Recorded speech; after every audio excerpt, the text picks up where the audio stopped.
कि आप जोसा काउंसिलिंग से जाएं। अगर आपका 75% बोर्ड में है और आपका जो रैंक मैंने अभी आपको यहाँ दिखाया इसके आसपास अगर आपका रैंक है तो आपको ये कॉलेज आराम से मिल जाएगा। अगर आप जोसा में किसी वजह से नहीं मिल पा रहा है तो सीएससी राउंड में आप जाइए। सीएससी भी जोसा दोनों में नहीं मिल पाता है तो लास्ट में इनके पास वैकेंट सीट के लिए अलग से अपना जो है ये फॉर्म निकालते हैं।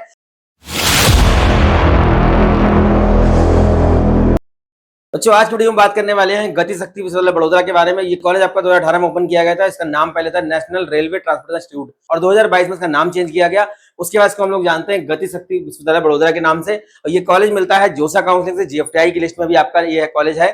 और इसके बाद अगर सीटें बच जाती तो सीएससी राउंड से भी मिलता है। लेकिन अगर किसी बच्चे का 75% बोर्ड में नहीं है तो हर साल जोसा और सीसब के बाद अपनी ये डायरेक्ट काउंसलिंग करवाते हैं। उसके लिए अलग से ये फॉर्म निकालते हैं अपनी वेबसाइट के ऊपर और वेबसाइट में जाकर के क्या करना होता है, आपको अप्लाई करना होता है। तो जिन बच्चों का 75 बोर्ड में नहीं है, अगर वो जोसा सीसब से नहीं जा पा रहे हैं किसी वजह से, तो गति शक्ति विश्वविद्यालय बड़ोदरा के अंदर आप एडमिशन ले सकते हैं। इनका जो डायरेक्ट वाला फॉर्म आता है, रेलवे मिनिस्ट्री का अपना ये कॉलेज है। इसके जो चांसलर है वो हमारे रेलवे मिनिस्टर है अश्विनी वैष्णव जी हैं। और यहाँ पे जो है कौन कौन से प्रोग्राम ये ऑफर करते हैं, देखिए ये जो प्रोग्राम ऑफर करते हैं यहाँ पे आपका देखिए एआई डेटा साइंस है, एविएशन इंजीनियरिंग नया ऐड किया गया है यहाँ पे, civil engineering specialization rail engineering है, electrical engineering specialization rail engineering है, electronics and communication specialization rail engineering है, मैकेनिकल इंजीनियरिंग स्पेशलाइजेशन आपका रेल इंजीनियरिंग है और लास्ट में आपको जो नया ब्रांच ऐड किया गया ये मैरीटाइम इंजीनियरिंग है। तो ये प्रोग्राम आपके ऑफर करते हैं बीटेक 4 ईयर। और फीस स्ट्रक्चर जो इसका रहता है कॉलेज का बच्चों, फीस स्ट्रक्चर आपका रहता है 1,53,000 रुपए आपका साल का फीस रहता है। 89,600 आपका हॉस्टल का फीस रहता है। जो एससी एसटी कैंडिडेट है अगर उनका इनकम सर्टिफिकेट 1 लाख से कम का है तो ये पूरी फीस आप ट्यूशन फीस आपकी माफ हो जाती है। मतलब जो आपका ट्यूशन फीस है वो आपका नहीं लगेगा, हॉस्टल फीस आपको देना होगा। इसके अलावा आपका जो कट ऑफ इसमें रहता है वो हम लोग देख लेते हैं। कट ऑफ क्या रहता है, सबसे पहले देखते हैं जोसा की बात करते हैं। जोसा काउंसलिंग में आपको ये जिन बच्चों को मिला हुआ है राउंड 1 2026 का हम लोग देखेंगे। पहले 2025 का कट ऑफ हम लोग देखते हैं। 2025 का एआई डेटा का जो कट ऑफ गया है वो देखिए कितना है। 2025 में 56 पे बंद हुआ है जोसा में, 83 पे बंद हुआ है आपका सीएसएफ राउंड में। उसके बाद देखिए आपका एविएशन इंजीनियरिंग मिला हुआ है 67,000 पे जोसा काउंसलिंग लास्ट राउंड।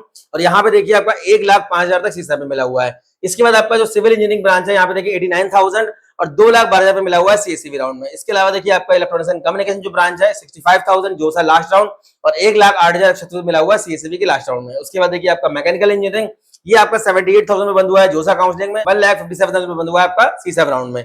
अब 2026 का जो राउंड का रिजल्ट बच्चों जोसा का आया हुआ उसमें देखते हैं हम लोग। बीटेक एआई डेटा साइंस का देखिए 51,000। अगर पिछले साल के कंपैरिजन में देखें तो कट ऑफ आपका नीचे जा रहा है क्योंकि पिछले साल 56 पे जोसा में बंद हो गया था। इस बार जोसा के पहले राउंड में आपका 51 पे ये क्लोज हुआ है। उसके बाद देखिए आपका बीटेक एविएशन इंजीनियरिंग जो आपका है 60 पे बंद हो रहा है। पिछले साल आपका 67 पे बंद हो गया था। तो जोसा में पिछले साल जो लास्ट एडमिशन हुआ है 67 पे हुआ है। इस बार जोसा के पहले राउंड में 2026 में 60,000 पे ये बच्चों को मिल गया है।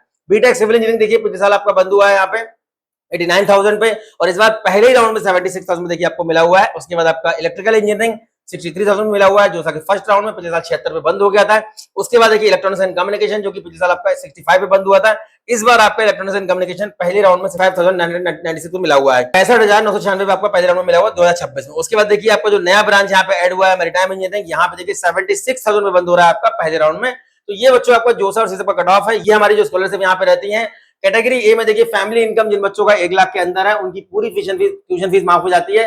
50% हॉस्टल फीस में भी आपको रिलैक्सेशन मिल जाएगा। कैटेगरी बी में फैमिली इनकम अगर आपका 1 लाख से 3 लाख के बीच में है तो 50% ट्यूशन फीस आपकी माफ हो जाएगी जो आपका ट्यूशन फीस लगता है। इसके अलावा 25% हॉस्टल फीस में आपको रिवर्ट यहाँ पे मिल जाएगा। पैकेज की बात करते हैं कि 18 लाख आपका 18 से 19 लाख आपका हाईएस्ट पैकेज देखने को मिल जाता है। 6 से 10 लाख आपका एवरेज पैकेज देखने को मिलता है। और जो कंपनीज देखिए यहाँ पे आती है कौन सी है, राइट्स लिमिटेड देखिए आपको जो कि रेलवे मिनिस्ट्री का एक वेंचर है। इसके अलावा आपका देखिए जेएसडब्ल्यू स्टील, रेल विकास निगम लिमिटेड, इसके बाद सीमेंस, हिंदुस्तान यूनिलीवर, कॉनकोर, इसके अलावा आपकी जो कंपनी है देखिए फेडेक्स, इसके अलावा एनवाईके ग्रुप, ये आपकी कंपनीज है। एलएनटी टेक्नोलॉजी जो कि आपका मेट्रो के प्रोजेक्ट, इसके बड़े बड़े जो मेट्रो के प्रोजेक्ट रहते हैं वो एलएनटी के पास रहते हैं। टाटा प्रोजेक्ट, इसके अलावा रेल टेक और टाटा कंसल्टेंसी सर्विस, ये कंपनीज है आपकी जो रिक्रूटमेंट करने के लिए आती है। इसके अलावा आपका देखिए जैकब्स है, इसके अलावा आपका देखिए अडानी पोर्ट्स एंड लॉजिस्टिक है, एलएनटी है, इसके अलावा आपका देखिए श्री सीमेंट है और डीबी वर्ल्ड है, इसके अलावा आपका अल्ट्राटेक सीमेंट है, आदित्य बिरला सीमेंट है, यहाँ पे आपका डीएचएल है, महिंद्रा लॉजिस्टिक है। ये वो कंपनीज है बच्चों जो यहाँ पे रिक्रूटमेंट करने आती है और बच्चों को इंटर्नशिप वगैरह यहाँ पे आराम से मिल जाती है। सिलेक्शन प्रोसेस मैंने आपको बताया 3 तरीके से यहाँ पे एडमिशन होगा। पहला तरीका आपका है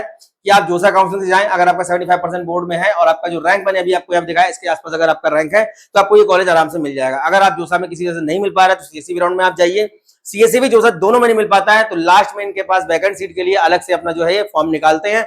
ऑलमोस्ट जीएफटीआई अपना फॉर्म निकालते हैं। Punjab engineering college, VIT Mesra, triple IT Naya Raipur, Bhubaneswar भी कभी कभी फॉर्म निकाल देते हैं। Punjab engineering college, VIT Mesra form नहीं निकालते। इसके अलावा स्लाइड पंजाब ने भी एक बार फॉर्म निकाला था। कुछ ऐसे जीएफटीआई हैं, जेएनयू है, यूनिवर्सिटी ऑफ हैदराबाद, जो फॉर्म अपना डायरेक्ट नहीं निकालते क्योंकि यहाँ पे सीटें वैकेंट नहीं बचती हैं। इसके अलावा ऑलमोस्ट आपको जो जीएफटीआई हैं, कुछ के फॉर्म अभी आपके चल रहे हैं, कुछ के फॉर्म जोसा काउंसलिंग के बाद आएंगे और कुछ आपका सीएसईबी राउंड होने के बाद फॉर्म निकालते हैं। तो वेट करना पड़ेगा। अगर आपका रैंक खराब है या परसेंट गड़बड़ हो गया है तो आपको क्या करना है, वेट करना पड़ेगा लास्ट राउंड तक और आपको स्पॉट राउंड में जाकर के एक सीट सिक्योर मिल जाएगी।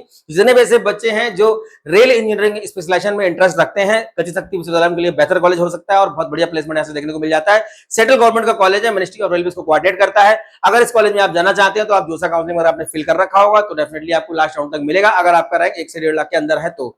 और अगर नहीं मिलता है तो सीएसईबी राउंड में दोबारा से चॉइस फिलिंग करिए।